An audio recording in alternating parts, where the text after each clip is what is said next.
Daily motivational ஸ்டோரியில இன்னைக்கு நாம பார்க்க போறது ஒரு குருவியோட கதை. குருவி என்ன பண்ணுச்சுன்னா, ரெண்டு மரத்துக்கிட்ட போய் ஹெல்ப் கேக்குது. என்ன ஹெல்ப்னா, இது எனக்கு கூடு கட்டுறதுக்கு இடம் கொடுங்க யாராவது. ஏன்னா நான் என் குழந்தைங்களெல்லாம் வச்சுட்டு ஒரு கூடு கட்டி அதுல இருக்கணும் அப்படின்னோடனே ஒரு மரம் என்னால முடியாது, என்னால இடம் கொடுக்க முடியாதுன்னு சொல்லிருச்சான். இன்னொரு மரம் இடம் கொடுத்துச்சான். இன்னைக்கு குருவி என்ன பண்ணுச்சு, கூடு கட்டி அதுல வாழ ஆரம்பிச்சிருச்சு.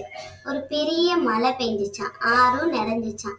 ஆறு நிறைஞ்ச உடனே அந்த தண்ணியெல்லாம் வரும்போது இந்த இடம் கொடுக்க மாட்டேன்னு சொல்லுச்சு பாத்தீங்களா அந்த மரம் அடிச்சு செல்லப்பட ஆரம்பிக்குது.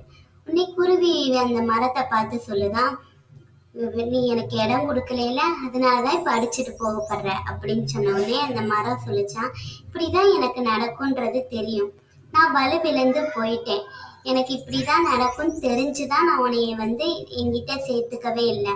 ஒருவேளை நான் சேர்த்து இருந்தேன்னா என்னோட சேர்ந்து நீயும் அடிச்சுட்டு இந்நேரம் போகப்படுவ அப்படின்னு சொன்ன உடனே அப்பதான் அந்த குருவிக்கு புரிஞ்சுச்சான் அந்த மரத்தோட நிலைமை. இப்படிதான் லைஃப்லயுமே நம்மளுக்கு ஒரு நிராகரிப்பு வரும்போது, நம்மளை நிராகரிச்சவங்க எந்த சூழ்நிலையில இருந்தாங்கன்றது நம்மளுக்கு தெரியாது.